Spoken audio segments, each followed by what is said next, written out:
Okay, what made me laugh there? Oh yeah, Topher M, 1,000 Pine Points to you. Is this later than normal? Normally, this competes with shower time. Now it competes with sexy time. Okay, you see this? See the shade I'm casting on myself? The sun's going down in Arizona. My thermometer read 108 on the car. 108 degrees today, folks, where I'm from. Well, not where I'm from. I'm from just the opposite, where it's really, really cold. But today was 108, and I just closed on a house yesterday with a pool. Oh, timing couldn't be better. But the pool is really cold.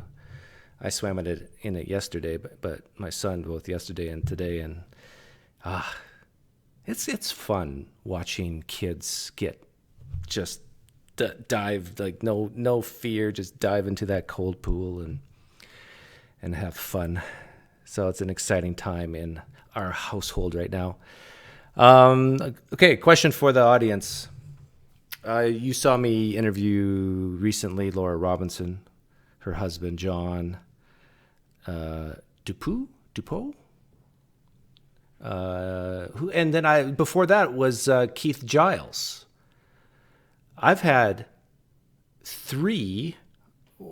these two that you're seeing on the screen here. I've had 3 interviews in a row of these I don't have a poll. It's so 1,000 Pine Points to Humble Thinker.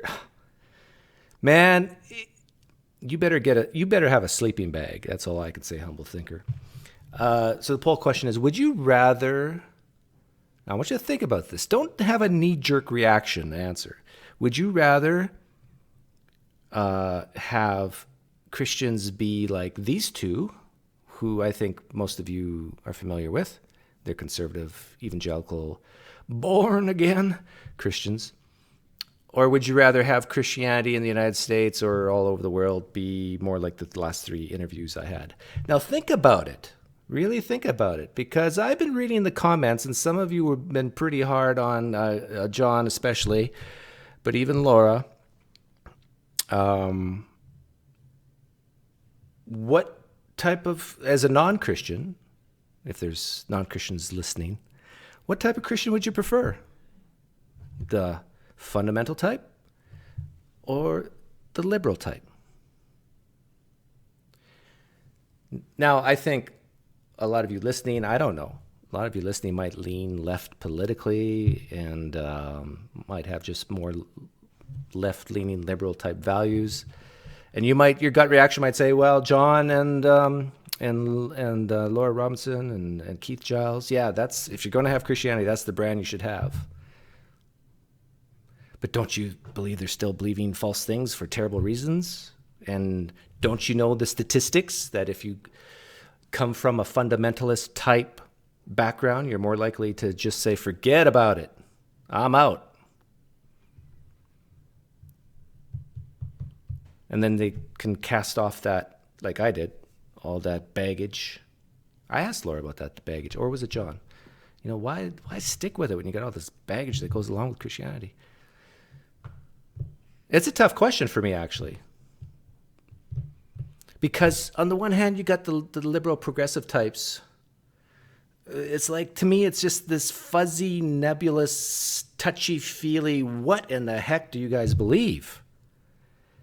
Now, with the fundamentalists, you know exactly what they believe.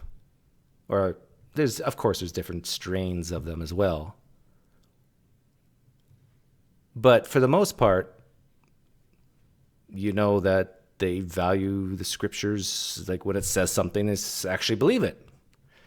Whereas the more progressive liberal types, when the Bible says something, that's not what it means. That's just men writing stuff up. So it's really hard to, critique and talk to a person like that, because one day it means this, next day it means that. And what's the chat saying? Liberal or conservative? Fundamental? What do you guys prefer for Christianity? I prefer liberal, says someone. I lost it. Can I vote for the X type of Christian? No, we got to keep this, Trevor, we got to keep this. Fundies are easier to break out, but liberals have a kinder Christianity. Okay, that's sort of what I just said, Topher. Hey, thank you, Bob, for the $2.79 Canadian, which is a $1.52 US. I don't know. Start a Patreon. Many of us would be proud to join. Well, I just don't want to be a. I just feel. I just don't want people to have expectations of me. That's why I don't have a Patreon account. I don't want to have to say, okay, I'm going to do videos X amount a month. Otherwise, the Patreon members, I guess I can set it up. It's per video. I'm trying to make excuses, okay? Susan Gibbert says, Baptists teach the immoral Old Testament that made it easy to see the Bible for real. Yeah, Susan, that's why, I don't think it's a coincidence that if you have the brand of Christianity that these two do, you're more likely to leave it. And I think these two know that. And that's why they need apologetics. Oh, Jonathan, why are you giving me money? You were gracious enough to come on my show, and you don't have to give me money, but thank you so much for the. Is that? Wow, it's $20, not $2. You must really like me. The bigger the donation, that's the more you like me. That's how it works here. I can't get past the effect of fundamentalism on children. I'll take fuzziness. Yes, Snake Oil. Well, by the way, the sun's going down, so the light's going to be on the side of my head for another half hour. But we'll go to sunset together, shall we? You bring up a great point, Snake Oil. The most heinous thing about what these two believe, and we're going to talk about this later too, is this whole concept of children being fearful of hell. And I got a personal testimony of that, not me, but through my daughter, of her going through a panic attack. And she still worries about it to this day. It's heinous. It's evil. It's terrible, as Charles Barkley would say. Terrible. So the video I'm reviewing is this one. For some reason, my finger can't press play. I want to press play, but I'm what's that character's name in The Incredibles? Who says, "You caught me monologuing"? But okay, this is what my plan is. Some of you might not like it, but I'm going to defend these two a little bit, and then I'm going to defend the progressive liberal type Christians a little bit, and then I'm going to trash these two a little bit, and I'm going to trash the liberal progressives a little bit. Maybe a lot. I don't know.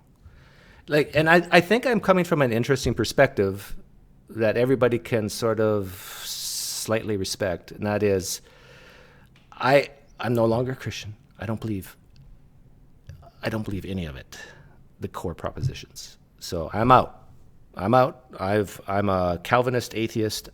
God has revealed to me in a way that I can be certain that I'm not one of his elect. I'm out, so I can look at this objectively. And I think, coming from my fundamentalist background, I can kind of empathize more with these two. I should stop saying I come from a fundamentalist background, because that was just really early on in my life. Someone's asked me a great question.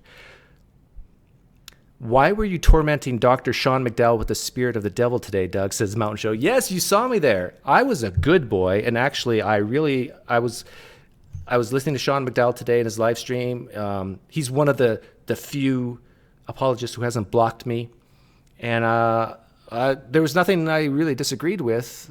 I asked a question, and just seconds later, Sean answered it, and I was actually impressed with that live stream.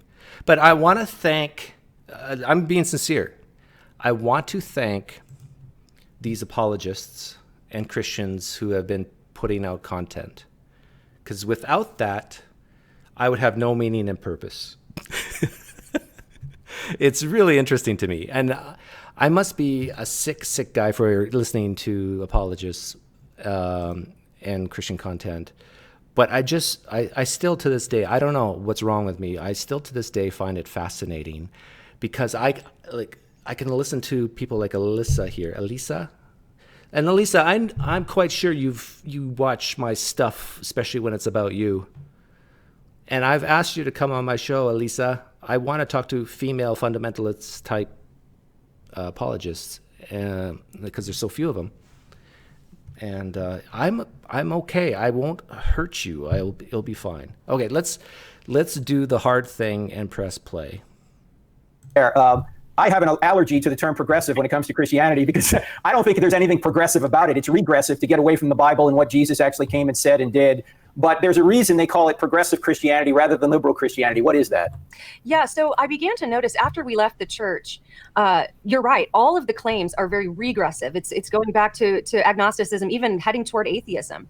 But I began to notice on Facebook and on other social media platforms after we left this phrase progressive Christianity. And then I noticed that several years after my husband and I had left this particular church, they went on to identify themselves as a progressive Christian community. So I wanted to know, what is progressive Christianity? And I mean, I had a pretty good idea because I experienced it firsthand. I actually watched a church and was part of a church that went from evangelical to progressive. Okay, so this is part of her testimony that it wasn't guys like me or atheists or anything like that caused her to doubt. It was progressive liberal type Christians within the church she was going to at a time that caused her to doubt. So people like John and Laura and Keith, who I recently interviewed, there's going to be Christians listening to you who are coming from more this type of background, and they're going to like you, and they're going to resonate with some of the things you're saying, and it's going to cause them doubt. Maybe more doubt than I could ever instill in them. And they legitimately will have certain emotions, anxieties result from it. This is part of the baggage stuff that I'm just so glad I'm not a part of anymore. On the inner circle of that. And so I had a kind of a grasp of what it was, but several years ago, I decided to just dive in and really study all of the progressive materials, read their books and listen to their podcasts and read their blog posts and follow their platforms, and just to try to figure out what it is that unites them. And so what I discovered is that progressive Christianity is a phrase that they use to describe themselves. And so essentially, if we were just to break it down to its bare bones, I like to use the phrase historic Christianity as its opposite, because if you go back to the most primitive form of... See, this brings back memories when I was talking to Laura. It's, for these two, they believe historic Christianity. For people like Laura and other progressive type Christians, they're totally fine with saying, yeah, that probably didn't happen. If you don't believe me, you can watch back. I did a speed round, true or false. Did this happen? Did this person exist? Maybe yes, maybe no. A true historian would answer that way. It's based on probabilities, but not for these two. For these two, no. If the Bible says it, unless it's a parable or a metaphor, it's true. Christianity, the earliest creed that Paul records for us in 1 Corinthians 15, there are certain tenets there. There are certain beliefs that the earliest Christians believed, and you can trace those through things like the atonement, the resurrection of Jesus, the authority and inspiration of the scriptures. The authority and inspiration of the scriptures. This is maybe why I like watching that stuff, because it fascinates me, the psyche that's going on. You can tell that Elisa values authority in her life. I need it. I need someone to tell me what to do. I need someone to watch over me. I need a firm, solid foundation. And this is why I think maybe a lot of religious belief is based on personality types, introverts versus extroverts, just what people naturally like to do or don't like to do. And maybe, if you're the type of person who's okay with uncertainty, you're more likely to leave this version of Christianity. It's all in that creed there. But with progressive Christianity, essentially they're progressing beyond those things. And so the basic idea of it is that they believe that Christianity itself is progressing. So we might use the word progress in a positive way, but as G.K. Chesterton pointed out, you can be progressing toward a madhouse. You can be... Oh yeah, see, this is great. This is amazing to me, because I remember, a flashback from my childhood. There was a guy in my church, when I was going to the Mennonite church, who made that same comment that Elisa is making, but this is a conservative Mennonite church, and he said that Jesus is real and alive today. The text is static. It was written at a certain time in history, and sure, there might be changes from scribes throughout the years, centuries, but it is what it is. But Jesus is not that way. Jesus is alive in our hearts today. And so as the humans progress, so does how Jesus interacts with the humans. See, and the thing is, even some of these conservative fundamental type Christians kind of agree with that. They would not deny that Jesus is not alive. Jesus is alive. He's not dead. He interacts. And so if people change, Jesus, and throughout all history, Yahweh changed the way he interacted with humans as they progressed. You know, that's why he allowed slavery, because you don't want to just say, thou shalt not have slaves, because they didn't have a democracy system and a welfare system to help the poor. And so you got to have slavery, otherwise there'd be chaos. So God had to use a moral curve to slowly progress towards, most of the world not having slavery today. Be progressing toward all kinds of horrible things. And so progress in and of itself isn't necessarily good, except that in progressive Christianity, they essentially believe that it is. So they're seeing not just that we're progressing in our faith and in our knowledge of who God is, in our knowledge and maturity in our understanding of the scriptures, but they're seeing Christianity itself progressing. The truths that our faith is built on, those are actually... Yeah, in some ways, Christianity has to progress, because just 100 years ago, there was no such thing as, I think I'm right. 100 years ago, was there in vitro fertilization? No. So what's the Christian response to that? You have to come up with, what would Jesus say about fertilizing 13 eggs and putting them into a woman's uterus? And there's many things like that because of technology that Christians now have to struggle through. I personally struggled through that. I was a Christian when my kids went through, or when we had in vitro fertilization, and it worked both times. We got 2 lovely children. But I remember my dad saying, "This is the Lord's business. The Lord makes life, and the Lord takes it away.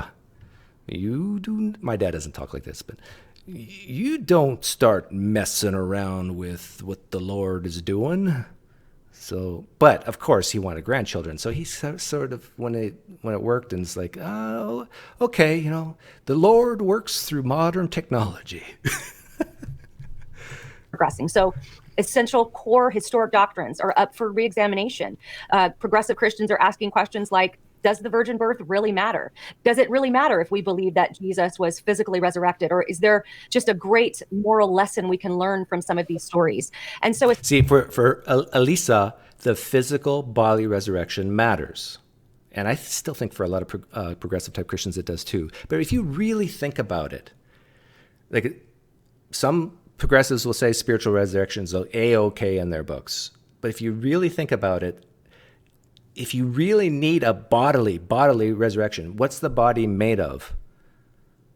Carbon, hydrogen, oxygen, and a ton of other elements. What you're really saying is the core of Christianity is about the death and resurrection of a piece of meat. If you're saying it has to be bodily. And I put it that way on purpose because it just shows just how crazy this is. You need a piece of meat. Christians will admit, this is, the real Doug is the soul inside. I mean, that's what lives on forever. And sure, we get new spiritual bodies or whatever you want to call it after the final resurrection, whatever, all that stuff. But really, this is, I put a flame underneath my arm, it will go black because I'm made of carbon.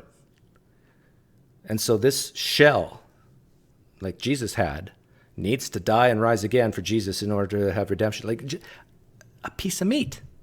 Christianity is about the death and resurrection of a piece of meat. Essentially, they view themselves as progressing, but I agree with you, Frank. I think it's largely regressive. And if we go back through history, we can see where those ideas are regressing too. I call me a skeptic on this, Elisa, but I really have a a skepticism about people claiming they have a problem with the virgin birth or they have a problem with the resurrection. I could be wrong, but it seems to me that their real problem with what we would call historic Christianity is not with those doctrines. It's really with let's just cut to the chase, Elisa. It has to do with sex. This is twice in like a week or two I've heard him say that. He said this on Cameron, Capturing Christianity's channel too. It's about sex. So I don't know, John, if you're still listening, but the reason why you're a liberal Christian and not a Christian like these guys is because of sex. It's like you just wanted to have sex when you were going to college and wanted to fool around. And if you're their version of Christianity, then, you got to wait till marriage and keep your thoughts pure. But I thought this is what Frank was saying when I heard him say it on Cameron's channel. But maybe he means what Elisa's about to say, because I've already heard this. Yeah. Can we just say that? Can you explain how that might be the real motivation for saying that the historic doctrines of the Christian faith are not sure? They don't like Christian sexual morality. Is that fair to say? I think that's very fair to say. In fact, I would say if there's one core tenet of the progressive Christian movement, and it's a movement, it's that you would have to be gay affirming in your theology. So you would either have to say the Bible got it wrong and we've progressed beyond that, or you would have to find a way to try to make... You have to be gay affirming. Gay affirming? What does that mean? I guess I know what it means. It means you have to affirm their lifestyle. The Bible scripture passages regarding biblical sexuality work for a gay affirming. Catherine in the live stream chat says that sex is overrated. No, Catherine. Sex is like golf. When it's good, it's really good. And when it's bad, it's still pretty good. View. And I think it's fair to say that that would be a core tenet of the progressive Christian movement, is that not only do they believe that homosexuality is okay, but they believe it's blessed by God, it's created by God, it's something that God calls good and holy when it's in the context of monogamous, loving same-sex relationships. And I would venture to say that if you did not affirm that, you would not be accepted in that movement. Wait, I thought that they were supposed to be inclusive, tolerant, and diverse. So if you had a different view, they wouldn't tolerate it? Are you saying that? I believe that's true. In fact, a perfect example of this was... You know what's interesting about all this? And I tried as much as possible when I talk, I'm envisioning Christians listening and hopefully trying to agree, try to resonate with them. What's interesting about this is most Christians believe they're saved by grace. That's one of the key tenets of Christianity. It's about grace. That's what separates it from Judaism and Islam. I think there's actually the ideas of grace in Eastern religions, but if these progressive Christians love Jesus, believe in Jesus, believe in God, and that God and Jesus are the same thing, and they just, on this one issue of gay sex, they have a different take on it. Are they going to hell now? Are they not going to heaven now? If Christianity is really about grace and that there's nothing the person can do to earn salvation, what does it matter? What does it matter if progressives take a different stance on homosexuality than the conservatives? And I think they have to, this is what I would have said back in the day. I think they have to say is, well, yeah, you might lose your salvation if you're constantly disobeying God as a homosexual, or if you support it as a heterosexual. But if you say that, then you're throwing grace out the window, are you not? You're saying there's actually things you can do or not do that determines your eternal salvation. Where's the grace in that? Actually, First Corinthians? No, that whole list of things you're not supposed to do. Any who does these things shall not inherit the kingdom of heaven. That verse alone puts extreme pressure on the whole idea of grace, because Christians say there's nothing you can do to earn your salvation. It's all God. It's all Jesus. But there's definitely things you can do to keep yourself unsaved or out of the kingdom. Sexual immorality and all the list of things. Several years ago, many of the viewers will be aware of when Jen Hatmaker, who has close to 1 million followers on Facebook, a very, very popular women's blogger, author, and speaker. Her books were in Lifeway, just very popular. But a few years ago, she came out in favor of same-sex relationships and same-sex marriage, which propelled her to just the spotlight in the progressive movement. And she's one of, I would say, the poster children now for that movement. But interestingly, just this past January, she had a podcast series where she invited some iconic, more evangelical type figures to come on her podcast and interact with her. And when she did that, she got a ton of pushback on her Facebook page from her followers. Basically, people saying that this is a betrayal, that you would have evangelical, iconic pastors and speakers who do not affirm same-sex relationships publicly. And so she had to do quite a bit of damage control to try to, ease their fears. And she basically told them, look, when I was still changing my mind, when I was making up my mind, there were progressive leaders who reached out to me and gave me space for that. And essentially she told them, I'm hoping to build a bridge to help change the church's mind on this issue. And that's where this movement is very evangelistic. They're not just content to say, this is what I believe, or this is the conclusion I've come to, but there is an activism to it where they are determined to change the church's mind. Yeah, well, the irony, Elisa, you're an activist too in that sense. You're trying to change people's minds. Aren't you trying to change progressive Christianity's minds to saying, no, this is a sin, this is wrong, don't do it? Not just on sexuality, but on the church's view of the Bible, the church's view of the atonement, the second coming of Christ, all kinds of different core essential doctrines. And in that way, you're absolutely right, is as much as they'd like to say they're all inclusive and they're tolerant, as we all know, if viewers have watched Frank's live stream very much or listened to his podcast, tolerance, the modern version of tolerance, really just bottoms out in an absolutism that's very, very intolerant. I agree with her here. It's like, I do see a hypocrisy with that whole tolerance type crowd. It's like tolerant of certain things, but not others. In its core nature. And they will say that in order to love us, you must approve of what we do. But of course, love does not require approval. They couldn't love us because they don't approve of what we do. Right. So if you had to approve of everything somebody did to love them, you couldn't really love anybody because you might disagree with people you probably disagree with everybody on something, right? And in order to love people, you have to stand in the way of any evil or hurtful thing that they want to do. And if you don't do that, then you're not loving. So catatonic philosophy. Why are you talking about Elisa's hair and not Frank's? I can hear some people thinking that. Poor Elisa can't get her hair colored in these pandemic times. I personally love that little streak of gray. I think it's beautiful. In fact, I just did a presentation on this at Calvary Chapel, Chino Hills, one of my favorite churches in America, just before the lockdown.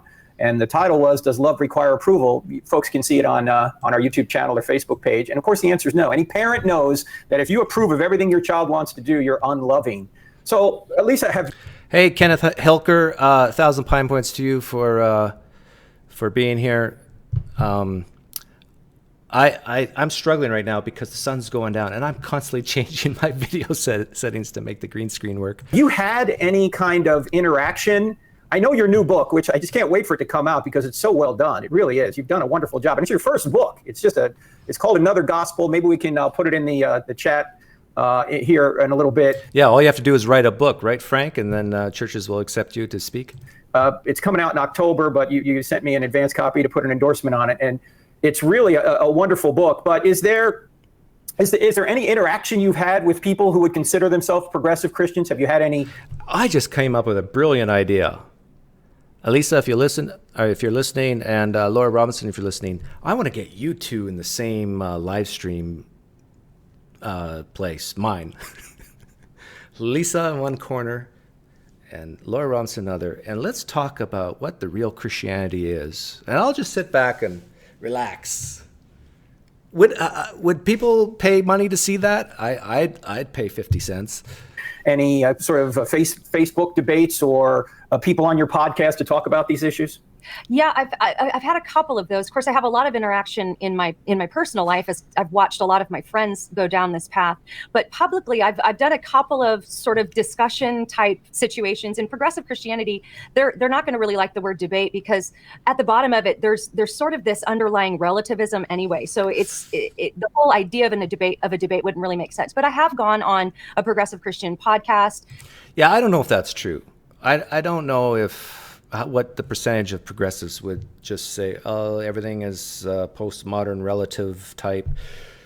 I'm not that way. I'm not a Christian, but I do believe there's things like absolute truth and relative truth and opinions. And for me, it's about epistemology, not ontology.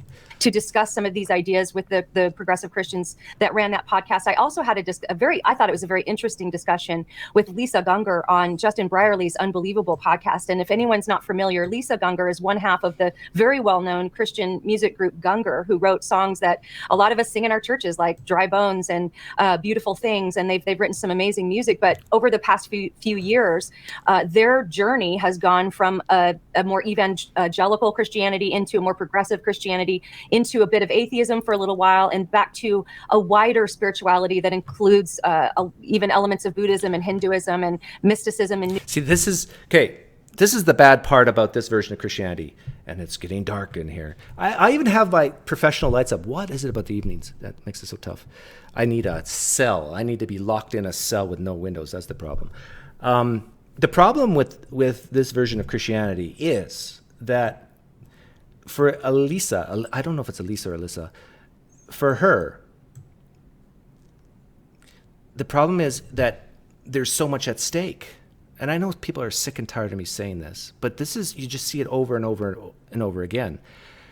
I'm quite sure she believes in the eternal conscious torment. I'm quite sure she believes that there's this really bad place called hell that people go to.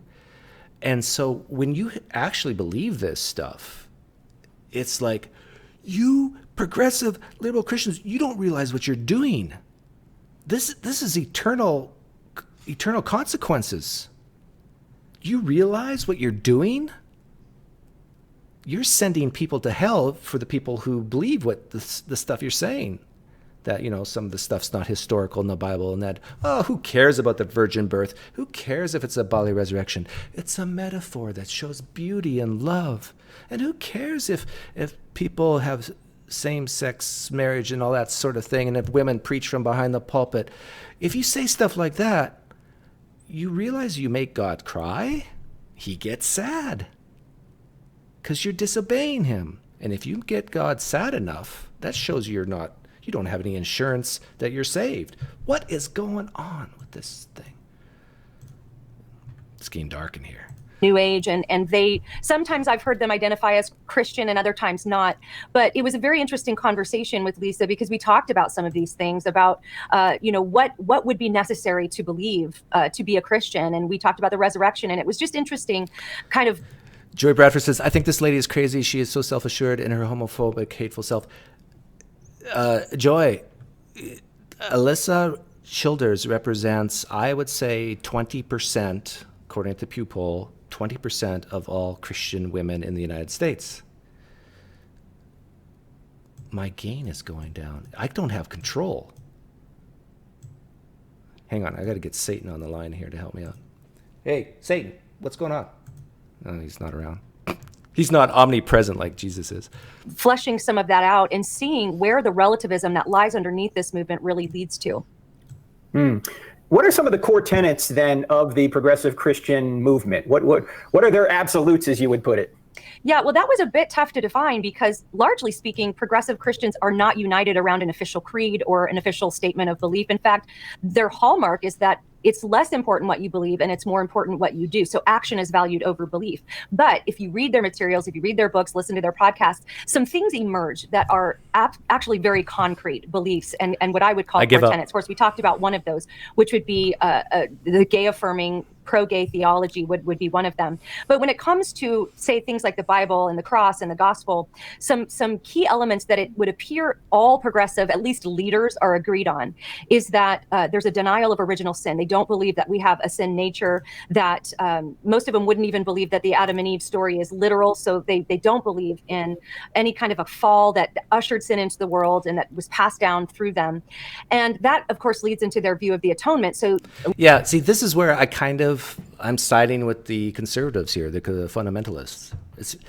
I really think that if you don't believe there was a literal Adam and Eve and that there was this thing called original sin and that there's a sin problem by nature in mankind, humankind, and if there is no hell, what do you need Jesus for? Just to say, well, this guy named Jesus said, love your neighbor, so I'm a Christian. Jesus said, love God, I'm a Christian because of that. Like Myron could have said that. You don't need Jesus to say that. Myron could say that. Myron's a good friend of mine down the street. He's very Jesus-like. So I kind of get what Alyssa's saying here. It's like there has to be some meat on that bone. Otherwise, is this just cultural? Well, why don't you guys, those progressive Christians, why don't they just start a bowling league instead? And in between frames, feed the poor.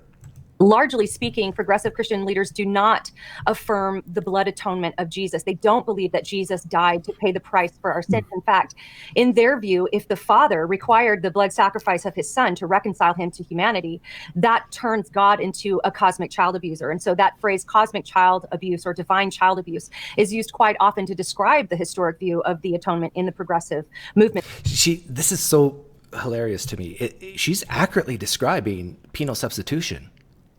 Sorry, I don't want to purposely pause people when they look not so good, but she is describing, and if I'm a betting man, I am a betting man. I bet she believes in penal substitution, that God had to pay a price. Who did Jesus pay exactly? Did Jesus pay God off for the sins of the world, or did he pay Satan? Where did the payment go? That's a great question to ask penal substitution types. She's kind of railing against this whole idea of blood sacrifice and cosmic child abuse. But really, if you think about it, Christians are going to hate me for this, but it's kind of true, isn't it? Didn't God send his Son, his child, to pay the penalty on our behalf, a ransom, and not just to pay it in any way, but through death on a cross? A very horrendous death that he could have done otherwise, right? Instead of, if the wages of sin is death, then Jesus could have died in childbirth. He could have died from a massive stroke. But no, God wanted pain. He wanted violence, according to this version of Christianity. Penal substitution, if you really sit back and think about it, and I don't know why I didn't when I was a Christian, but when you really sit back and think about it, human sacrifice, blood, like even the story of the Passover in the Old Testament, like the angel of death doesn't know who's the real Israelite and who's the non-Israelite unless there's blood on the door. Really? Come on, Christians of this version. Do you really believe that?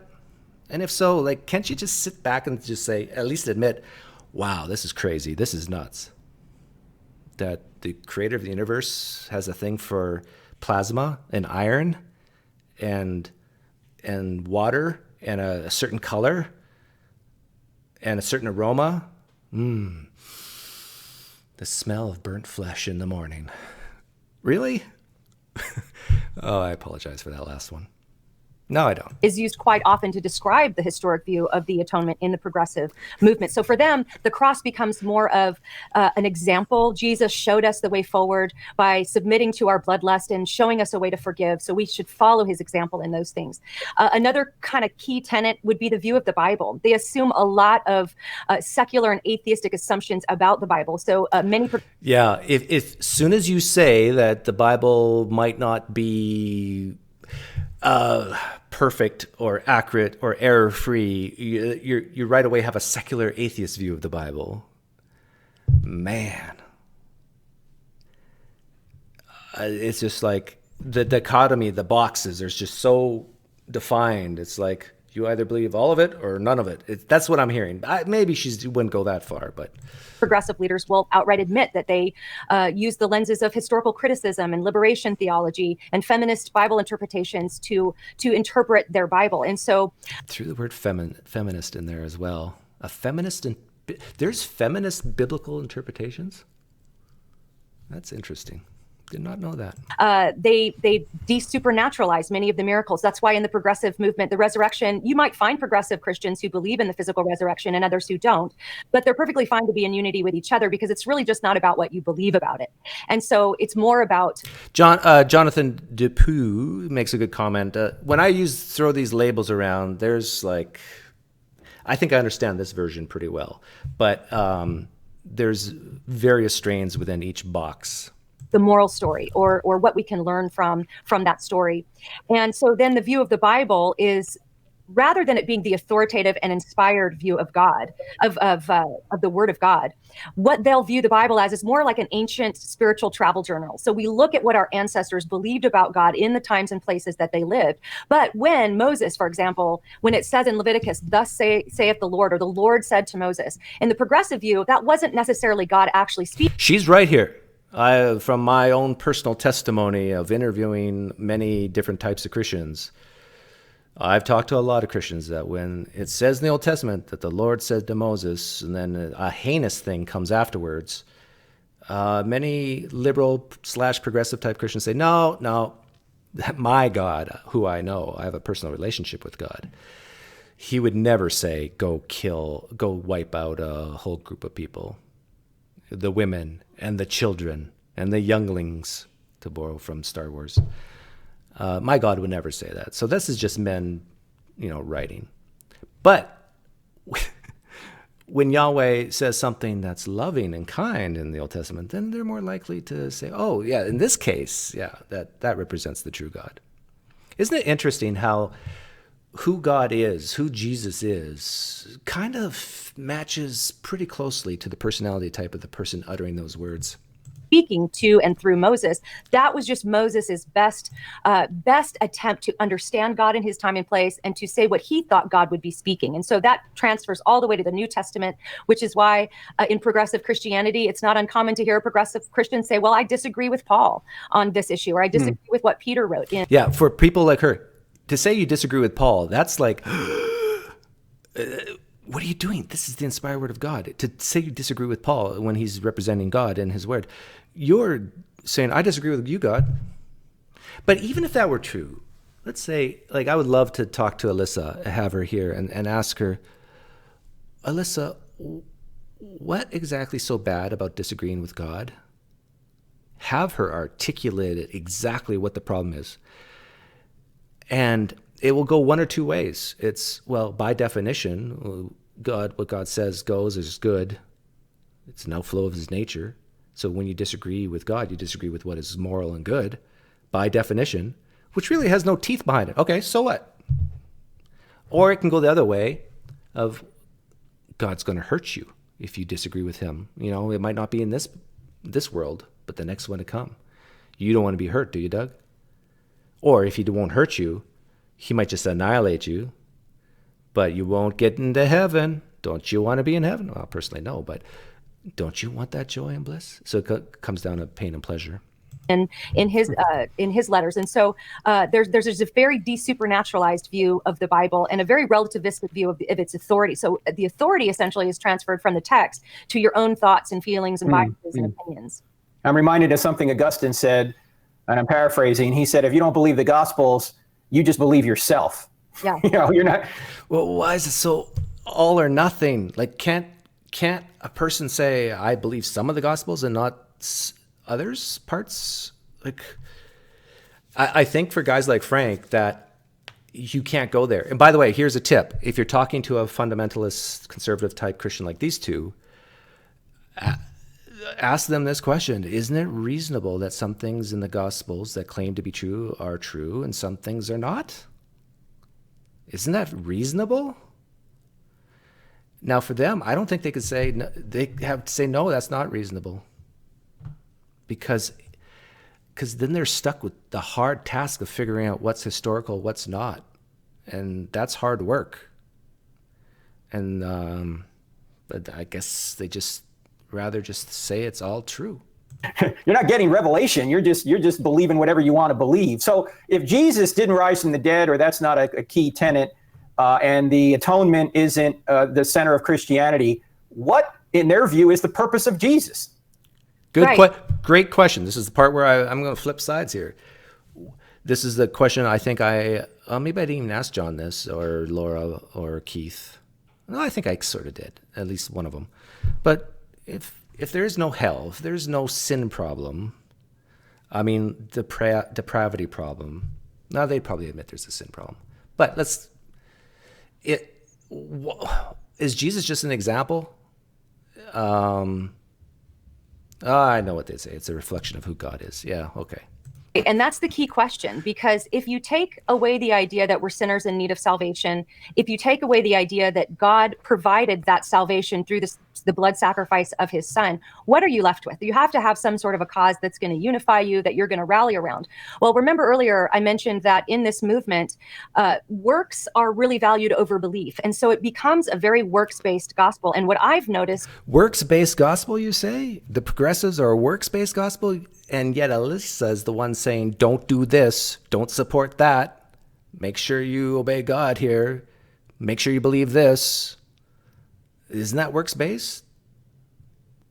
This is where I get a little confused. Voting for same-sex couples, that's a work. Actually engaging in it is a work. It's a pleasurable work for some. Isn't that works? That can keep you out of the kingdom? Just in the last, maybe especially ramping up in the last year or two, is this acceptance of the cultural assumptions of critical theory, which is essentially functions like a worldview that sees the world as a struggle between oppressed group and their oppressors. Now, on first blush, a lot of Christians will say, well, as Christians, we want to do good works. We want to stand up for the oppressed. And yes, of course we do. But in progressive Christianity, these works, this type of new type of social justice becomes the gospel. This really becomes... Yes, you know what? I agree with her here. I think a lot of Christians have substituted this version of Christianity for this critical, what do they call it? Critical theory? Race theory? It's more than just race, though. It becomes their new religion. It's like they even write books about it and certain tenets, what you have to follow. And if you don't follow, you're outside the group, and you got to either support this or you're an enemy and not an ally. And to me, and I think even secular humanism can get close to that type of becoming a religion. I think it's really dangerous. Personal opinion. You should always question this stuff. Ask questions, like for critical race theory and so forth. It's all about power, right? Like you should actually ask the questions like, well, what is it about power that's so bad? Can't some power be good? Is it true that we're all born equal? Really? Some people are born beautiful and some people are born ugly. That's the facts. Oh no, Doug. Beauty's in the eye of the beholder. It crosses all cultures. Symmetry, they've run studies on this. Some people are born tall. Some people are born short. And tall people can do things short people can't do. Some people are born naturally strong. Some people are born naturally weak. We're not all born equal. So, yeah.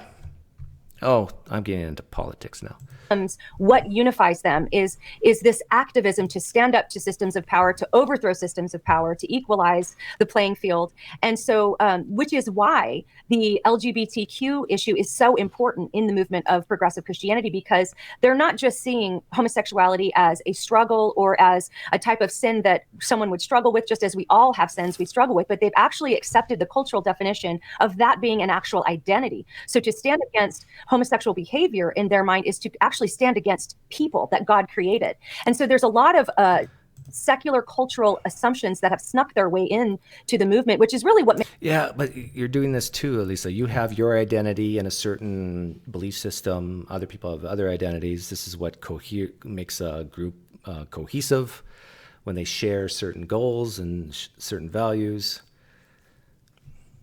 Makes it, not that theologically it's that different from what we might call liberal Christianity. Theology is virtually the same, but progressive Christianity is a very pointed movement that's seeking to change the evangelical church's mind on a lot of these issues, and that's what makes it Hey, welcome, Matthew Bruner. so easily defined in our day and time as this movement of progressive Christianity. Why do you think it is so attractive to people? Is it because of the cultural pressure of the sexual issues that people will go, well, look, I can have spirituality, I can have God, but I don't need to have these unpopular views about sexuality? Is that the real draw to it? I think that's definitely one of them. So in my experience and all of my research, I have not come across anyone who calls themselves a progressive Christian who was converted to progressive Christianity from a different worldview. So I've never come across a Hindu who heard the social justice gospel of progressive Christianity and converted to that. I would say, until somebody proves me wrong, virtually 100% of progressive Christians are converted out of the evangelical church, and they're lifelong members of the evangelical church. So these are people who have grown up in the evangelical church. They've grown up in Christian homes, and there was something about that they're walking away from. So it could be that they experienced some kind of spiritual abuse, and their concerns weren't. Yeah. This is the whole thing. Like, you ex-Christians listening right now, the reason why you're an ex-Christian, or the reason why you left Christianity, was because you were abused spiritually in the church. Now, that could be true in some cases, that you saw hypocrisy in the church, and that could be true in some cases. I just can't help seeing the double standard here, that maybe some of us just looked at the Bible, looked at Christianity, looked at the traditions, what if you're a Roman Catholic, and just said, you know what? I don't think this is true. I think they've done studies on this. I think it's close to half. That's not about being wounded and hurt, and that's why people leave this version of Christianity and go to maybe progressive Christianity or become atheists or agnostics, whatever. I think they just have learned things and said, no, I don't believe it's true anymore. Aren't considered. But that's the most hurtful, damaging answer that you can give to evangelical Christians like these two. It's like, because you can give someone a hug and say, I'm sorry this person hurt you. I'm sorry that you saw this hypocrisy. I'm sorry your father wasn't a good father, but now you have a heavenly Father. That they can do easily. But to now convince someone, I'm going to use a crude analogy, but to convince someone that Santa Claus is real after you've opened up the closet, your parents' closet, and seen the presents there, you can't go back. It's really difficult. You need like an amazing miracle to believe in Santa again after that. And so this is why I think they say these things, is because it has to be these other reasons other than just finding the evidence not sufficient to meet the claim. Or weren't cared for. So they go to the progressive church who's ready to welcome them with open arms. Or like you said, they find the moral demands of historic Christianity to be just too much. And so they say, well, I don't want that, but I still want to kind of in some way hold on to Jesus. So here's a group of people that's going to let me do that. There are other issues. Yeah, I kind of resonate with Alyssa here a little bit. It's like Jesus, the concept of Jesus does give you something like, it's a beautiful story, right? That someone would give their life for another. I don't agree with the whole penal substitution thing, and blood sacrifice thing, but just the idea that someone, like, just think about it. Every second of every minute, of every hour, of every day, of every year of your life, there's somebody who loves you. That's powerful, right? Isn't that enough to, like, given the right scene, the right setting, like a sunset or a mountain, wouldn't that make you cry? That Jesus is, no matter where you are in life, that Jesus is there for you? No matter who hurts you in this world, Jesus is there. This is why there's Christianity. This is why it's lasted so long. And the concept of hell, it's carrots and sticks, but it's like, it's a powerful story. People need to be loved. But people are also schmucks once in a while. And so, but if you have this concept that will never let you down, then that solves that problem. Maybe they grew up in a really legalistic background and they never were taught how to discern the essentials from the non-essential issues. And Hey, so Laura. It's all just this kind of mixed bag for them. And it's difficult for them to parse out the cardinal tenets of Christianity versus the Laura, your husband gave me $20. Tell him to stop doing that. You guys spend that money on the poor. Well, wait a minute. No, I'm not. things that we can agree to disagree on. And so I think there are a lot of elements. Trouble with the Bible is a big one. Rachel Held Evans wrote about this in her book about the Bible. When she was a little girl, she would read it and it was magical to her. And then as she grew older, she began to realize that colorful picture of Noah's Ark that she colored in Sunday school is actually quite a horrific story of God's judgment on mankind. And so it caused her to question that. It is. That's the thing. Like, is Laura listening? I'm not Laura. Sorry. Alyssa listening to herself right now? Like, the Noah Ark story is probably the most heinous, evil, rotten story on the planet. And yet, in the churches that these two represent, the churches I used to go to, the kids are drawing. They get out their color pencils or whatever, crayons, and they're coloring the death in their minds of the whole world, except for one family. And parents are okay with that. And so Christians like these who come from their background, they go, I'm not buying that anymore. I'm done. And so they move. But I still need the concept of Jesus because I need to feel loved and have hope and all this sort of thing for an afterlife. And so they move it to progressive Christianity. Than the nature and character of God.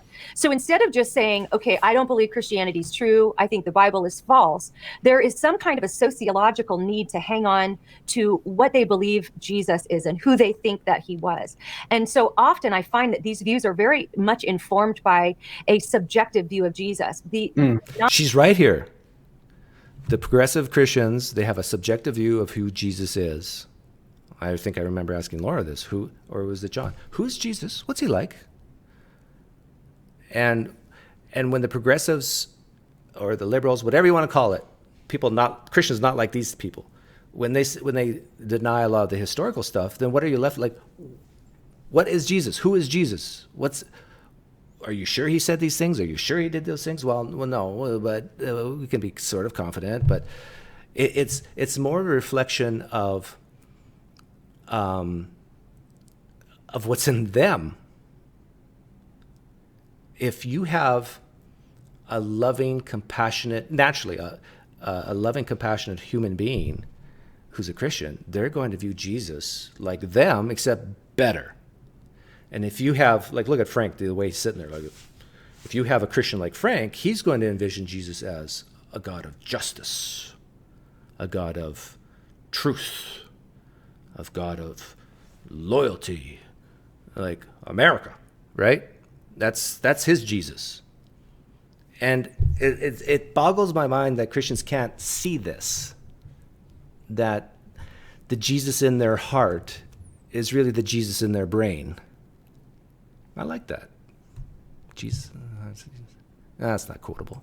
Not biblically literate. Now, some of the leaders and the promoters of the movement are biblically literate, but a lot of on the lay level, they're not. And so they assign the name Jesus to whatever they think is good or whatever they prefer, or the way they might do something then becomes the way Jesus would do something. So it becomes very subjective in its definitions. Yeah, and I think Alyssa would say that hers is not subjective because when the Bible says something, it's the word of God. It means what it says what it means. It's true. It's inspired, without error. So it's not subjective. I think that's what she would say. You had, and by the way, before we go on here, I want to mention we've got a lot of people watching online right now, Lisa, and they're going to want to ask you some questions here in a few minutes. In about 10 minutes or so, we'll get to your questions. If you want to ask a question of Elisa, on progressive liberal Christianity. Type the word question in big block letters and make sure your question is succinct in complete English. And we'll try and get to it here in just a minute. You wrote a great article on the Gospel Coalition, which I follow quite a bit. If you guys don't have the Gospel Coalition app, you ought to get it. It's a pretty good place to get sort of Christian stories that are relevant. Anyway, a couple of months ago, there was maybe it's longer than that now, 3 or 4 months ago, there was a couple of YouTubers, Rhett and Link, who I had never heard of until this happened. And they were YouTubers. They weren't really talking about Christianity, but they had a big following. And they came out and basically said that they're no longer Christians. JD. Their faith has been deconstructed. You wrote a very nice response to them. What was the gist of what you, first of all, why did they say they left Christianity? And then what did you say in response? Well, like you, I hadn't heard of them before I started getting texts from pastors, actually. The first I heard of it was a local pastor here texted me and said, have you watched this YouTube video of these guys deconstructing? It's wrecking the faith of the kids in my youth group. And I had never heard of them, but that was sort of the first inkling that something was going on. Then I started to see it pop up all over my news feed. And then I spent a whole day researching Rhett and Link. And so basically, they were incredibly popular YouTubers with millions of views. And I can't remember exactly how many. In fact, it was the most fun I've ever had researching anyone, is just watching some of their zany, silly stunts. Grew up in the evangelical church. And what made their deconstruction, I think, more powerful maybe than some others, is that they were actually on staff at Campus Crusade for Christ. Have fun, JD. For a while. They were missionaries for a while. So these were guys that thank you, my Lord, portrayed a very convincing story that they were real Christians. And then they each took I think it was about a couple hours each, walking all of their viewers through their deconstruction. So essentially they're saying, look, we were committed Christians. They spent a lot of time trying to convince us that they were. They set up all kinds of roadblocks. They mentioned all the apologetics books they'd read. They seem to be familiar with Ravi Zacharias' portrayal of the moral argument. They seem to be familiar with Tim Keller. I mean, the intellectual heavyweights that we would say, well, hey, if you're doubting your faith, read a Tim Keller book or read a Ravi Zacharias. Yeah, this is so funny to me. It's a lot of Christians, like these Christians, assume that if you left Christianity, well, yeah, you don't know the arguments. If you've left Christianity, you don't know the moral argument. You don't know the ontological argument. You haven't read Ravi. You haven't read Lee Warner Wallace and Lee Strobel. J. Warner Wallace and Lee Strobel. It's obvious that if you would have read this stuff, you would still be a Christian today. It's like, no, that's not how it works. Book. But they apparently had already read all those books. And so I think that's why it was so disturbing to a lot of people, and not just young people, but I actually had personally people who are in ministry even reach out to me and say, look, this rattled me. I know that this isn't right, but their stories actually rattled me. And so when... Yeah. And this in a small way, not to compare myself to Rhett and Link, but people like myself and Pelagia and what's his name? Basically, when I quote scripture or when I can fill in the blank of any argument that's a Christian comes up, and if I appear nice and kind and even if they think it's a facade, but Doug seems real and he actually knows, he doesn't know as much as I do, but Doug seems to know quite a bit. Well, how can he not be a Christian?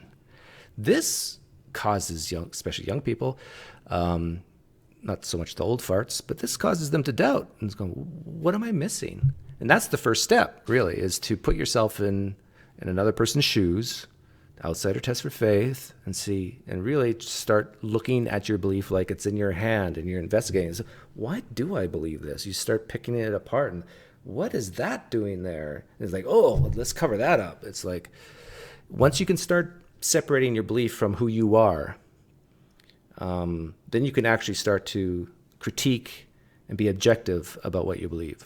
When I worked with Gospel Coalition to write this post, I wanted to really put my finger on why this is so compelling, because as I watched their stories, there really wasn't anything they were saying that was any different from any atheist you'd see on Twitter saying, well, I started to think evolution was true, so I thought Christianity was false. And, they started with a lot of the same places with young earth and old earth, and then moving to evolution and kind of slowly but surely moving their way out. The sexual issue had a part to play in there as well. There was some cultural assumptions about the oppression that the church has had toward women and people of the LGBT community. That played a role as well. But what stood out to me the most, I think, over the whole thing is just how compelling it was, because so many young people had spent every single day with these guys. And so I thought back to when I was a little girl. I was madly in love with Ricky Schroeder. I watched the show Silver Spoons every time it came on. She just gave away her age. She's actually close to my age. Let's see, when Silver Spoons was on, how old was I? Silver Spoons is in the early 80s? Someone look that up. Oh, we shouldn't do this. Let's not try to figure out how old Lisa is. But back then, I didn't have any access to Ricky Schroeder. He wasn't Right. on Twitter tweeting about what he ate for lunch or this or that. So if I was lucky, I might get an autographed photo from his fan club.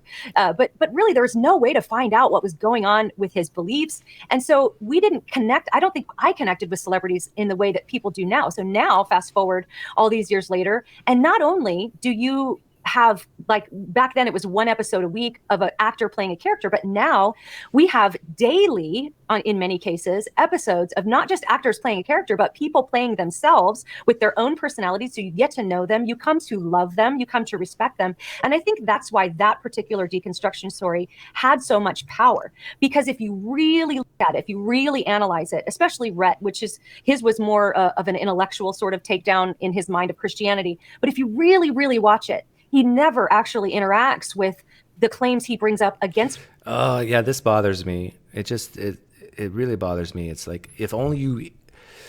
I get this so often. I get this every day on one of my videos. Well, Doug, if... John, I'm going to pick on you, Jonathan. Depew. Jonathan Depew. Like, what did you say? Like something Lepew? Well, have you read such and such? Have you really interacted with this philosopher? Have you really delved into and studied this theologian? Have you really understood what this apologist was saying? If only you really took the problems and really tackled it. It seems like you're lazy if you came up with a different conclusion than me. This is what I hear when someone says, well, have you read such and such? Oh, you summarized it and now it's a straw man. It's like, it's just so tiresome. And the thing is, every single person will have that core. Every single person will have that what I call a marker, which is on top of the pile. And then there's other things brewing underneath. And for me, what's on top of the pile, which makes all the theologians and philosophers and apologists, what they have to say, not so important, what's on top of the pile is that the evidence should match the claim. And I think a lot of Christians even agree with that, but they hate to admit it because they realize that and as Laura Robinson said, you can't get there from the texts and the traditions of the early church. You can't do it. And I agree with her, because the evidence doesn't match the claim. And that answer frustrates especially people like these two, because what do you do after that? They could say, well, let's agree to disagree, I guess. But they would say, well, the evidence is sufficient. It does match the claim. No, it doesn't. And as soon as you start talking about the flying man thought experiment, they'll see it very quickly, and they'll shut it down as fast as they can. Christianity. What the playbook on his deconstruction was essentially, hey, I started to have these questions and I read this secular atheistic literature and I became convinced that was true. And then I read a Ravi Zacharias book, but I wasn't convinced. And so then back to this stuff. And he never, though, interact with maybe the arguments that Ravi has brought against that secular claim that he became so convinced was true. But by saying, hey, I read that stuff, it's no good. Mm-hmm. But now all of the teens. Ravi Zacharias used to be my favorite apologist, believe it or not. But as I got older, I started to actually say, okay, what's he really saying here? And then after I cut through all the poetry that he quotes and all the philosophers that he quotes and all the bragging that he does about where he was and how he took down a certain kid in a Q&A session, after I cut through all that BS, there wasn't much left. Seriously, Christians who love Ravi Zacharias, do what I just said. Start cutting stuff away, that all the quotations, all the stories and stuff, and just to get to the core, what he's really saying, what he's really arguing. I think the only thing you'll have left with Ravi is maybe the moral argument. That follow him and that love him and think he's so funny, when they doubt their faith and a youth pastor says, well, hey, here's a Ravi Zacharias book, they're more likely now to say, oh, well, yeah, I know about that's not convincing, even though they probably haven't read it for themselves. And so I think there was a great rhetorical power in what Rhett and Link accomplished with their deconstruction stories.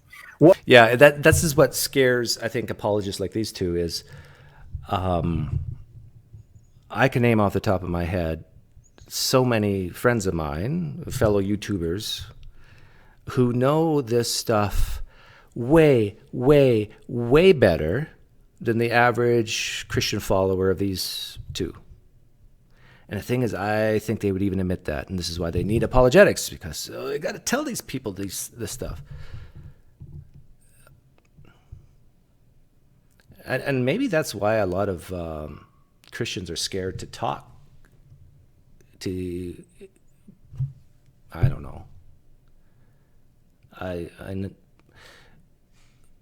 know with my own wife, like, she doesn't want to talk about this stuff with me because it's like she knows I know this stuff. There's nothing she could tell me that I don't know, at least on the core basics. There's not an argument I haven't heard before. Maybe like not to go in depth with the details, but it's like, yeah. What would you say would be the biggest argument they brought against Christianity? Do you recall? Was there one thing they said, oh, this makes Christianity false? Was there one thing? I don't recall there being one just smoking gun issue. And that's what made it so confusing for me. There never is one smoking gun issue. Other than maybe the big thing, the evidence doesn't match the claim. But even that has like different levels. Most beliefs are like a web.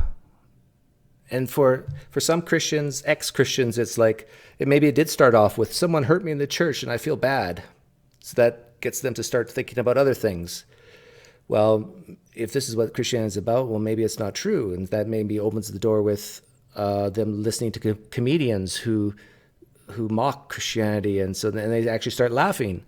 And then once they pass like those types of webs, then they get into the deeper type webs like, well, why do I actually believe this is true? Maybe it didn't happen in history. Why do I think that when I have this feeling that this is God speaking to me?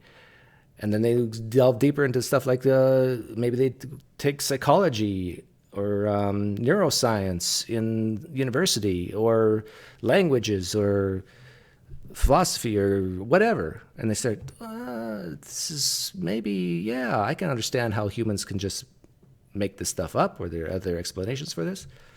Because it's never just one thing. Watching, like when he brought up young earth, I'm like, oh, he needs to know that there's an old earth view. And then he says, oh, but I know there's an old earth view. And so he kept kind of going along. And even when he became convinced evolution was true, he even said, I know there are Christians who think that evolution is true. So that shouldn't have been it. But then he goes on and on and on. And I think it might have had something to do with the resurrection, with becoming convinced that maybe the resurrection didn't really happen. And so on one hand, I appreciate the intellectual honesty of Rhett and Link to say, hey, I don't think Christianity is true, so I'm going to reject it and walk away, as opposed to what many progressive Christians do is come to virtually all the same conclusions he has, but say, but I'm still going to call myself a Christian. I'm still going to hold on to my idea of Jesus. I'm just going to. Yeah, see, I'm agreeing with Alyssa here, and I'm thinking about some recent interviews I've had we all know I'm talking about Laura. Laura and I are aligned on a lot of the stuff, on a historical basis. My guess is even on the traditional basis. The early church fathers, like not half, I don't know. A lot of what they said was rubbish and so forth.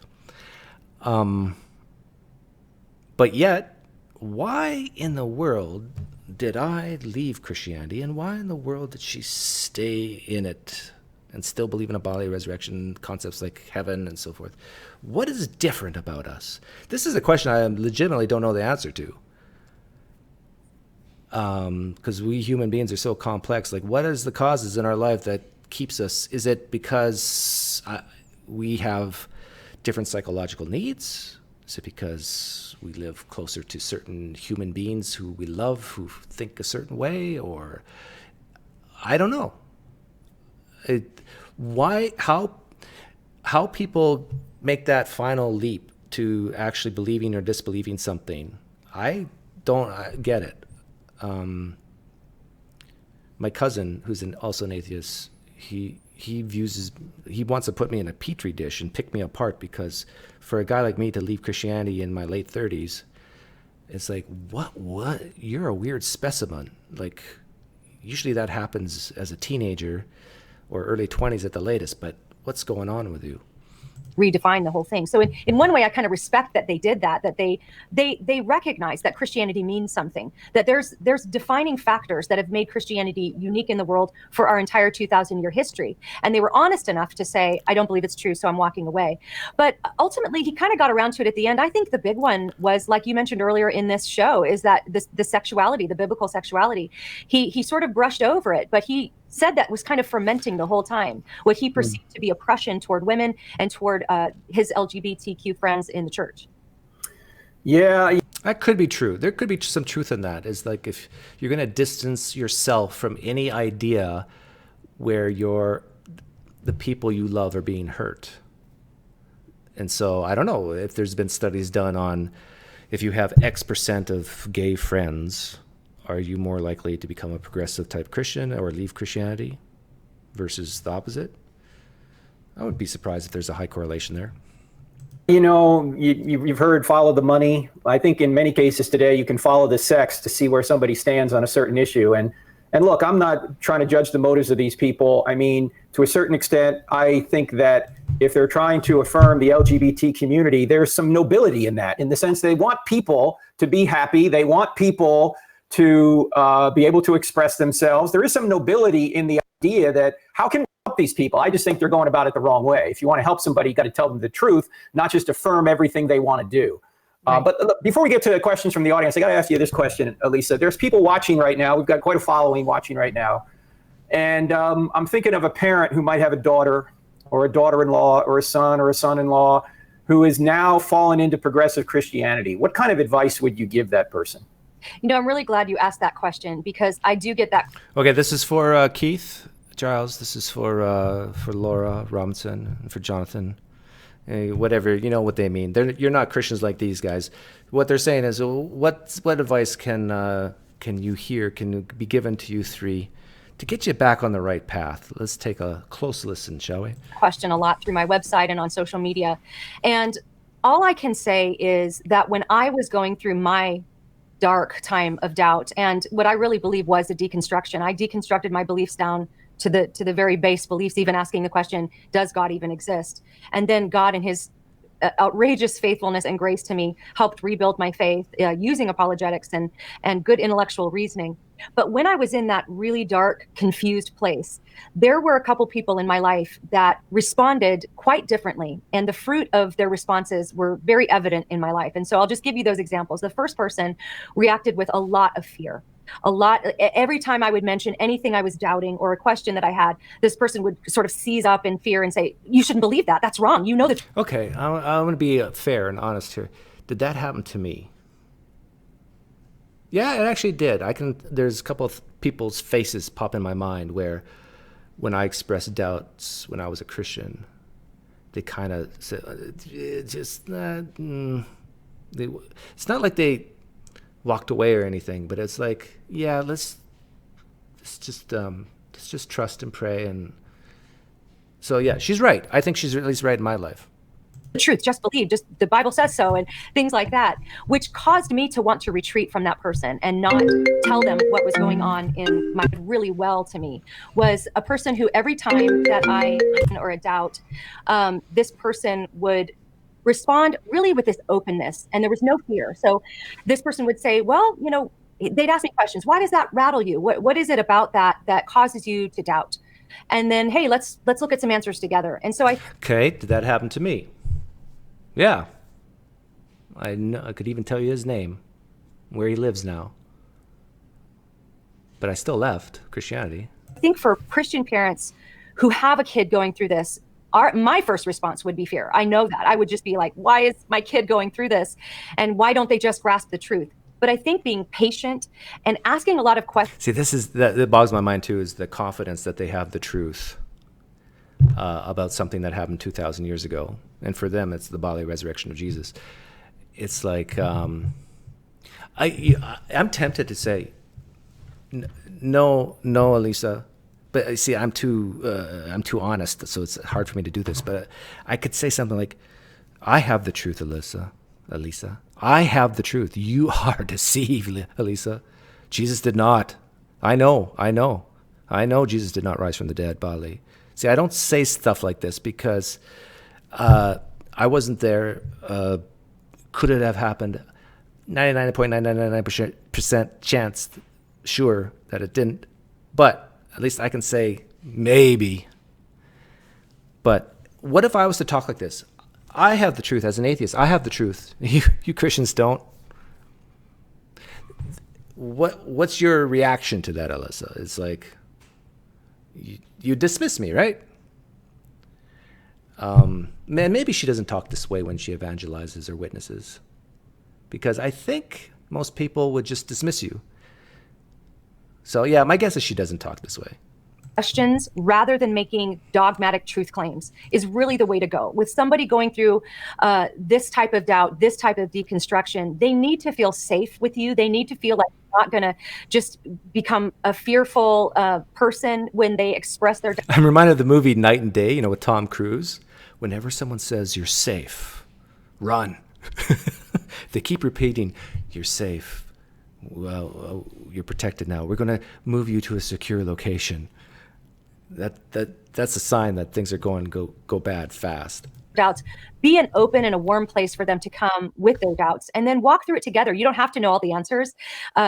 Just offer to research it with them. Offer to read the Rabbi Zacharias book together, or the Frank Turek book. I Don't Have Enough Faith to Be an Atheist was a huge resource that contributed to my reconstruction. I mean, it just basically walked me through. So she's basically admitting that she had doubts, and what did she do? She went to apologetic books and got confident again. This is the real problem here, is that when someone has a deeply held belief and they start to doubt it, take that doubt, wrap your arms around it, and love it. Take it to dinner. Buy your doubt some dinner. Maybe go dancing with your doubt a little bit, and then take it home. Turn down the lights. Play some music, and you seduce that doubt. You make it your lover. It's like this. I'm saying it this way because this whole view is, I gotta stop this doubt. I gotta quash it. I gotta start reading these books and this book and this book, and I gotta get back on the right track. And if I don't, my whole life will fall apart. Reconstruct. Like, why, Lisa, didn't you try to make your doubt even deeper and say, well, if this isn't true, I want to know it. Instead of reading Frank's book, instead of reading apologetic books, why didn't you read other books that argue against Christianity? Huh? It's because you didn't want to leave Christianity. It served a psychological, emotional, whatever you want to call it, need in yourself. So if you feel like you can just calm yourself down and have openness so that there's an inviting situation for your kid to come back with more, I think that's probably the best way to go about it. And there's a couple of questions you can ask them. One is, if Christianity were true, would you become a Christian? Evangelical Christianity, if that were true, would you become a Christian? The second question I think you can ask them is, particularly if you know that sex is a motivator here, is that if God really... How many times has Frank Turek said the word sex in this? I'm going to open the transcript. He talks about sex more than atheists do. Sex. 21 times. And I don't think Alyssa, well, maybe she said it once or twice. Frank, settle down, Frank. really existed and really wanted you to behave in a certain way sexually, he wanted you to refrain from certain sexual behaviors, would you obey him? And then just be quiet and see what the person says. Because if the answer is no, there's nothing else you can do. Right. It's not a matter of the head, it's a matter of the heart, and they don't want to have their mind changed. Right. We've got so many questions here from our viewers right now. Let's bring the great Jorge. Okay, so it goes into Q&A, but there's, I'm scared to do this, but I feel the Lord impressing on me that I need to talk about this.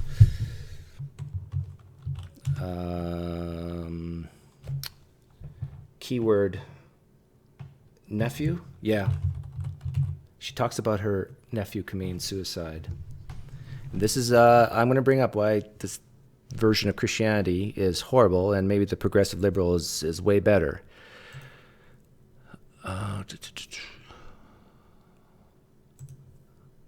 Okay, here we go. I think this is about where it starts. And what would you recommend people do in order to really know that hope? Yeah. Well, can I go deep for a second? I know we just have This is minutes. it. But, you know, all of us have been through difficult times in our lives. I know that you have, I have, everybody watching has, everybody suffers, everybody goes through hard times. Of course, those levels of suffering are going to vary. But the most difficult thing I have ever been through happened just this past November when my 21-year-old nephew overdosed and died from drugs. And it's the hardest, hands down, hardest thing my family's ever been through. I walked with my sister very closely through the whole thing, still walking through it. Absolutely devastating to our family. And through that situation, I can't explain this, but God's goodness, his faithfulness, his sovereignty were never on brighter display than they were in the throes of walking through that utter shock and horror of. This is why she believes. It has nothing to do with apologetics. I shouldn't say nothing. Very little. This is why she's a Christian. And how many times have I said this too? That Christians, when you think back, when you felt the closest to God, when you felt the closest to Jesus, when you felt more confident than ever of your Christianity, it's through a death, a tragedy, or whatever. It can go actually both ways. But that it forces it's like a path where you gotta either go left or right when these horrible things happen in your life. And for her, she took the path even more confident in God and Jesus and Christianity. Because imagine this tragedy of a suicide in your family. You're trying to make sense of it, right? As Christians. And what happens in those situations? The community is built.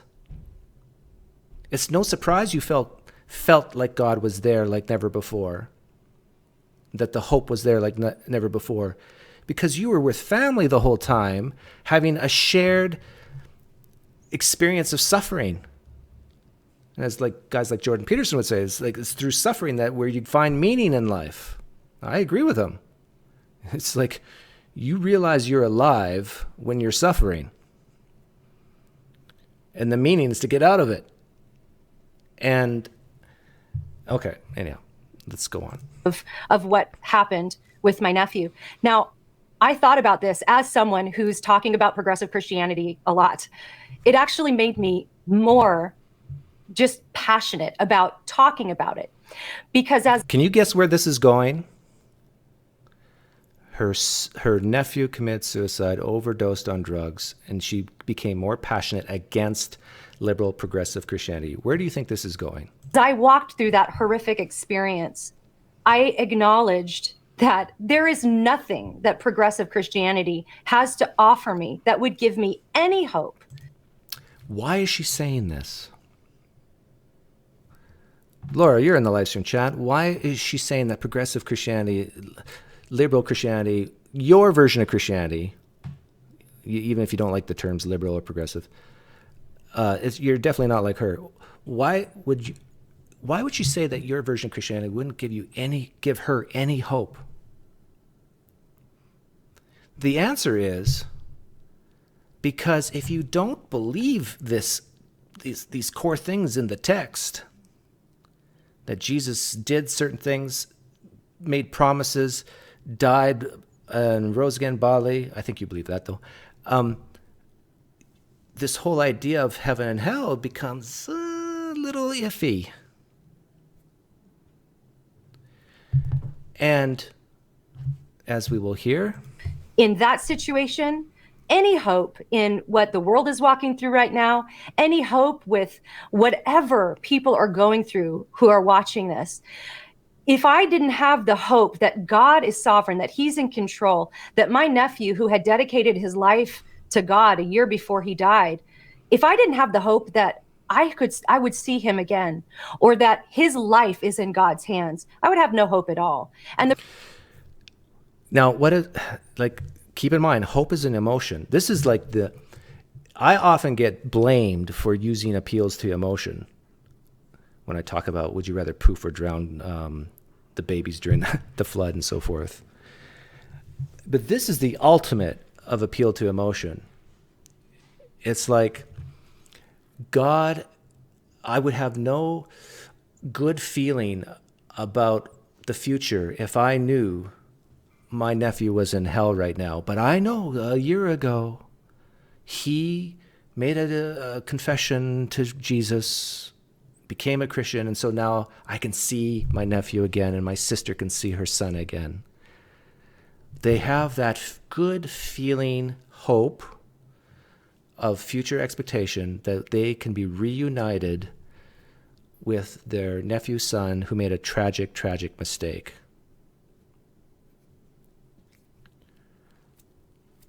Now, this is the bad part about her version of Christianity. And I'm scared to say this, but I think it has to be said because it's just so terrible. Because her version of Christianity does have this eternal conscious torment of hell, or hell being a real place with really bad that goes on forever. I'm quite sure she believes that. She does not know that her nephew is in heaven right now. She doesn't know if that was a true confession. There are people who have fruits in their life and walk a certain way, and God, Jesus said, "Verily, verily, I say to you," or no, didn't we cast out demons in your name and do such and such? And Jesus said, "Get away from me, I never knew you." What if your nephew is that person? This is the heinousness of your version of Christianity. Would you still have that hope if your nephew was not a true Christian? Now if you are not convinced about that, think about all the mothers, all the aunts who have nephews or nieces who have died, and you're convinced they never were a Christian. How in the world are you having hope at that point? You're not going to see them again. And how in the world are you going to enjoy heaven if you have even a little memory of them while you're in heaven? Or are you going to get a brain wipe on all the bad stuff that happened to you on earth when you're in heaven? Like, this is just absolute. Why are you torturing yourself with these ideas? Like, my sister recently died, and I believe she is dead. She is gone. I'll never see her again. But the thing is, now I can grieve properly. And she lives on in my memories, in the memories of my family. But when the last thought of her goes away, she goes away. Now, I admit, I don't have that hope of seeing her again. But I really do think that my type of grieving is way better than yours. Because I think, maybe not Alyssa, but other Christians who will say, I have this hope of seeing my loved one again, and they have this version of heaven and hell in their heads, there's going to be moments where they're thinking, well, maybe he wasn't a Christian. Maybe I'm not a Christian. It's like, how can this not take a psychological toll on you?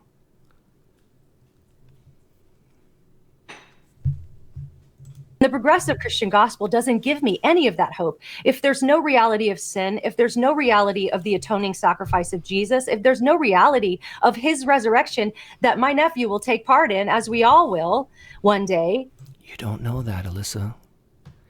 Man, is it bad of me to create this type of doubt in her? Because I can enter her worldview. I can remember when I was a Christian, and I just know that these people, they doubt, but I think she doubts what she's saying here. Unless she claims to have the mind of God, who's the final authority and judge.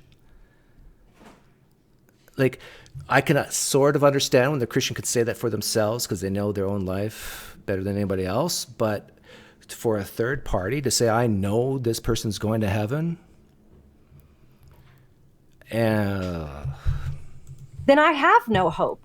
But to just hang my head and say, well, Jesus is here, I guess. And so that's where I think that historic Christianity, Orthodox Christianity, has not just truth to give us, not just the truth about reality, that we need to submit our lives to Jesus' lordship, but it actually gives us great comfort in times of... See, do you realize what she did here? She connected this idea of hope to the idea of sin. That without believing that there's this sin problem, she can't have hope. Without believing that she'll see her nephew again, she can't have this hope. She's tying like the very fundamental core propositions of conservative Christianity to hope. But I'm saying it's just the opposite. And this is why people become progressive liberal type Christians. A big part of it is this whole idea of hell. Of despair in times where we're walking through difficult things. And I think that's ultimately the choice we all have. We can take just the heaping piles of all of our disappointment and our trouble and our hardship, and we can pile that in God's lap and say, I don't know the answer, but you do, and I trust you. Or we can shake our fist at him and declare him to not exist or to be morally repugnant. We all have that choice. But I just can tell you from just this experience I had this past year that taking all of those burdens and putting them in Jesus' lap is the only thing that will offer true and lasting hope. Taking all of the burdens and putting them in Jesus' lap. Some might say that's, maybe not in this case, but some might say that this is the shifting of responsibility. I have burdens in my life. I'm going to put them on Jesus and not take care of them myself. Now, granted, there's things that are beyond our control and we can't, but a part of me says this is another evil part about Christianity. But in her defense, she's talking about just helping her not worry or be anxious, I guess. And if believing this helps her not worry and be anxious,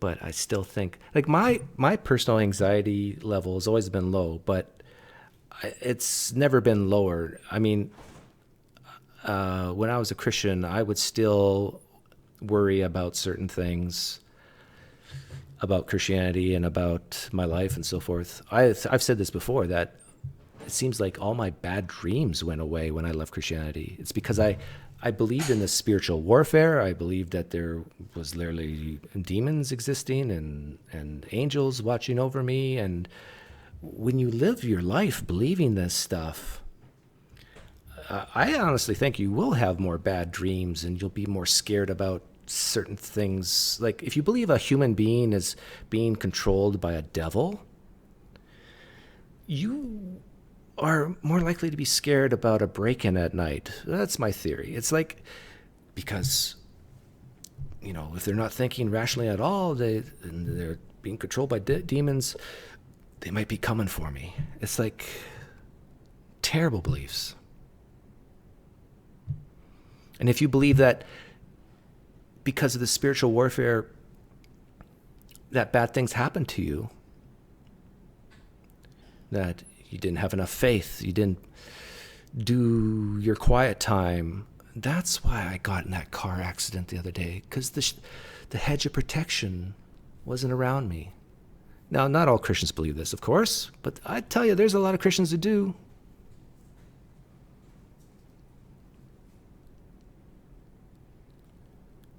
That's because of something wrong I did. I made God sad. This is why these bad things happened in my life. So I think that happens in this version of Christianity more so than the progressive types. But then again, I don't know. There's a lot of progressive liberal type Christians who believe in spiritual warfare as well. Okay.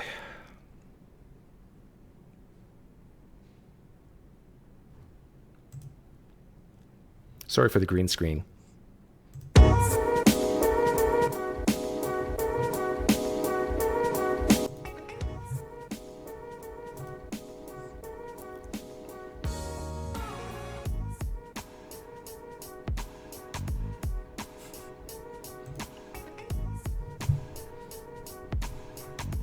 So what do you think, Laura? Should I ask...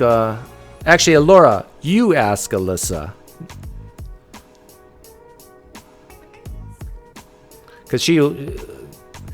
Because I've said I'm under the power of Satan, leading the youth to hell, she won't talk to me, I'm sure.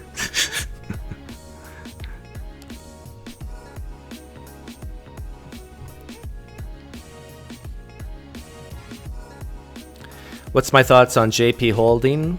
I saw him in person once. I think I have a couple of videos, or maybe one video on him. I don't think that highly of him. Oh, ask Laura, ask this woman in the middle to have a conversation together on my channel. It'd be like progressive Christianity versus conservative fundamental Christianity. I could even do what modern day debate does and put like boxing gloves on you.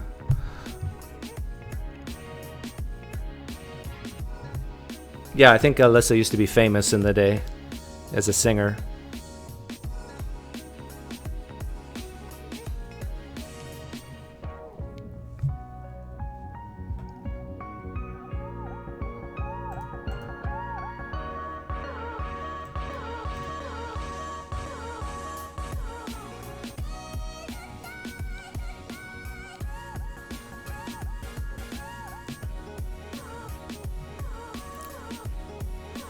My favorite Star Wars film? There's only one, right? New Hope. Then Return of the Jedi. Then Episode 3. How am I supposed to find this broad? Okay, you want an email address? I'll give you her Twitter.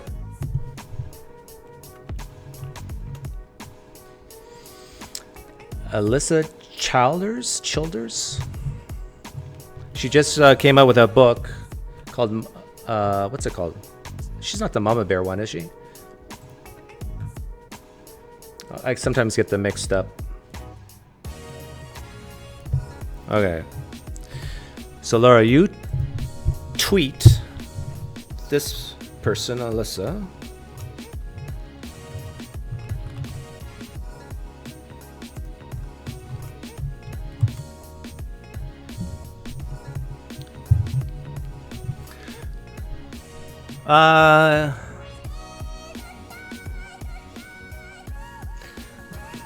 Okay, Joe. Empire's good.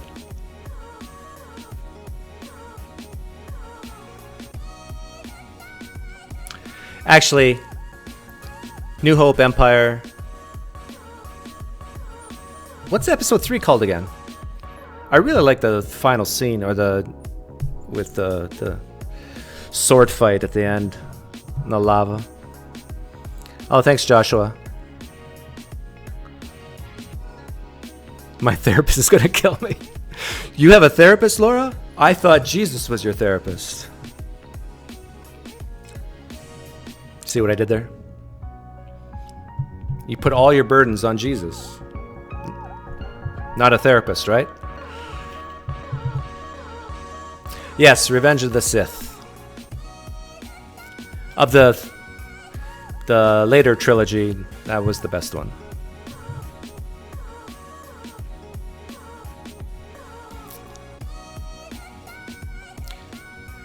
Yeah, Lucas took concepts from the Bible. So did the writers of The Matrix. I forget their names. So did who else took a lot from the Bible? The New Testament authors. They took a lot from the Old Testament.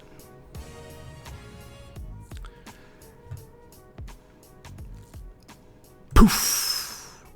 Okay, let me know, Laura, after you talk to her. Oh, that will be a fun stream. But I don't know if you guys would be too scared. I mean, to really talk real. Like, Laura, what I want you to say to her is like, come on, Alyssa, do you really believe this? Pick something out of the New Testament that you're quite sure didn't happen in the past, and just why, Alyssa, do you believe that? That will probably get into inspiration and inerrancy and stuff like that. Oh yeah, and then just do the Greg Koukl method and ask simple, short questions. Get to the root why she believes it. Yes, I'm vanished. This is a technique that I learned in psychology. You pay more attention to people's voices when you can't see their face. I gotta go back and watch that part where it talked about doubt. Take the doubt home. When you first buy some dinner, some wine. I would ask someone that in private, not in public. I would ask someone that in private. The problem is that it's hard to do in front of an audience. You want me to do it? I can do it.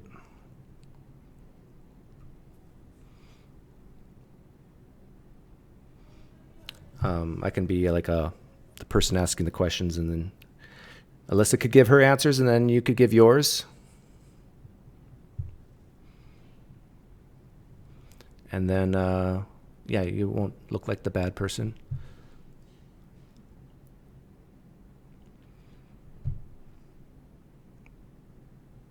I don't know how to end the stream now, because I usually do poof, and then the music dies down. I know what I'll do. I got the perfect song to end with. Give me that old time religion, good religion that I used to